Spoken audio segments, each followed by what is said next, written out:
খাগড়াছড়ির মাটিরাঙ্গার ধলিয়া লেকটি দীর্ঘদিন ধরে দখল করে রেখেছে স্থানীয় প্রভাবশালীরা। প্রায় 1 কিলোমিটার দীর্ঘ লেকটির পাড়ে জনপ্রতিনিধি সহ প্রভাবশালীদের ছত্রছায়ায় গড়ে উঠেছে অবৈধ স্থাপনা।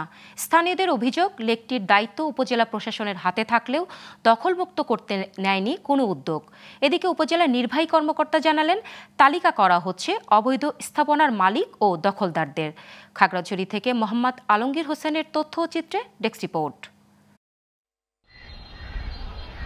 খাগড়াছড়ির মাটিরাঙ্গা সদরের মাঝ দিয়ে বয়ে গেছে ধলিয়া লেক, আর এই লেক নিয়ে চলছে আবর্জনা ফেলা ও দখলের প্রতিযোগিতা।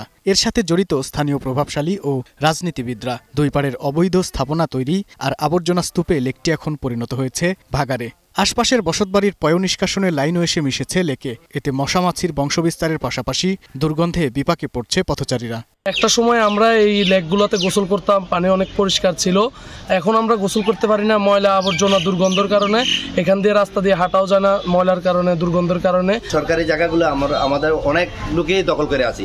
আমার জায়গা আছে এখানে 20 ফিট, আমি 30 ফুট খালের দিকে দখল করে আছি। এই ধরনের কিন্তু নজির আছে। দুই সাইড থেকে যেহেতু আস্তে আস্তে এটা দখলের দিকে যাচ্ছে, খালটা আপনার একটা পর্যায়ে শুরু হয়ে যাচ্ছে। যদি উপজেলা প্রশাসন চায় এটাকে দখলমুক্ত করে সুন্দর বর্ধন করার জন্য দুই পাশে দুইটা রাস্তা করতে পারে। মাটিরাঙ্গা উপজেলা নির্বাহী অফিসার মঞ্জুর আলম জানালেন, অবৈধ স্থাপনা ও দখলদারদের তালিকা করতে নির্বাহী ম্যাজিস্ট্রেটকে দায়িত্ব দেওয়া হয়েছে। তালিকা পেলে শুরু হবে উচ্ছেদ অভিযান। অবৈধ যারা দখলে আছে তাদের তালিকা করা, তো এটা নিয়ে সর্বশেষ যে আমাদের আইন শৃঙ্খলা মিটিং, ওই মিটিংয়ে সহকারী কমিশনার ভূমিকে দায়িত্ব দেওয়া হয়েছে যে সে আগামী মিটিংয়ে আমাদের যে এখানে অবৈধ দখলদার যারা আছে তাদের তালিকা আমাদের সভায় উপস্থাপন করবে। উচ্ছেদ বা অন্য যে কোনো ব্যবস্থা নিতে গেলে আমরা ওটা নিব। শিগগির ধলিয়া লেকটি দখলমুক্ত করে সাধারণ মানুষের ভোগান্তি কমাবে প্রশাসন, এমনটাই প্রত্যাশা মাটিরাঙ্গাবাসীর। Global television news desk.